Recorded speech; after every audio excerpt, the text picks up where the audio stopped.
sharuubka ama hilacgu yooday hoobaan bislaatiyo harawada biyaysan oo lagu hayaamo ubaltahankii uu raray wuxuu sii tiqiyaa qabo haddaa qadacsi loo jiro sidahugu sharuubka ama hilacgu yooday hoobaan bislaatiyo harawada biyaysan oo lagu hayaamo ubaltahankii uu raray wuxuu sii tiqiyaa qabo haddaa qadacsi loo jiro habboonee naftaydan digsi baad ku noqoto adaayidhaaye habboonee naftaydan digsi baad ku noqoto adaayidhaaye haddaad diido hadalkayga habeen waxaan nasiibkayga halkayga sugaya haddaad diido hadalkayga habeen waxaan nasiibkayga halkayga sugaya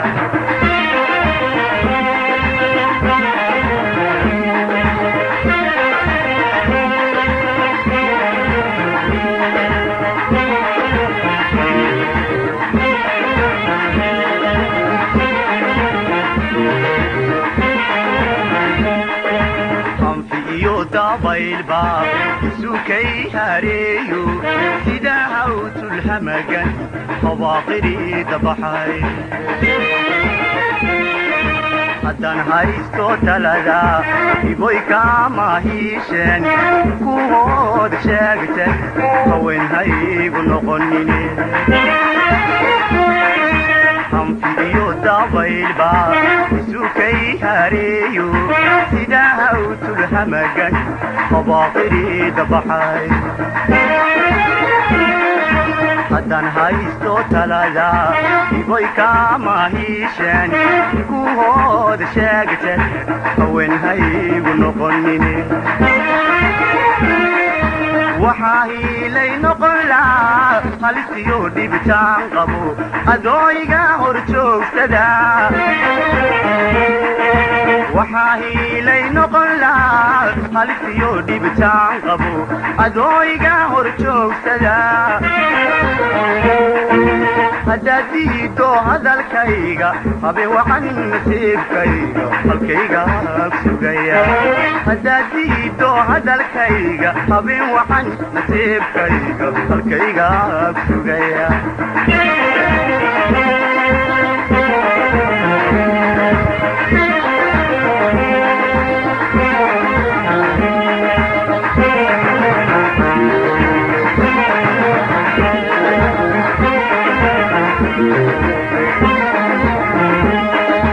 hanaanka iyo quruxdan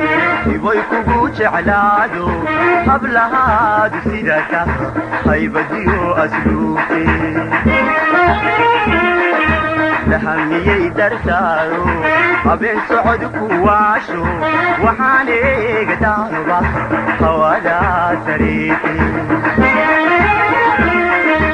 hanaanka iyo quruxdan iboy kugu jeclaado hablahaadu sidata haybadiyo asluubte lahamiyey dartaado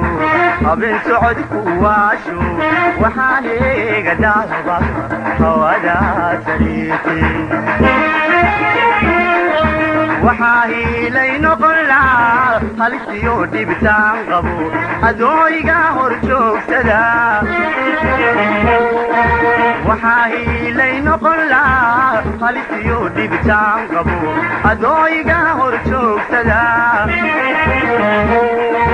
haddaad diido hadalkayga habeen waxaan nasiibkayga halkayga sugaya haddaad diido hadalkayga habeen waxaan nasiibkayga halkayga sugaya haddaad diido hadalkayga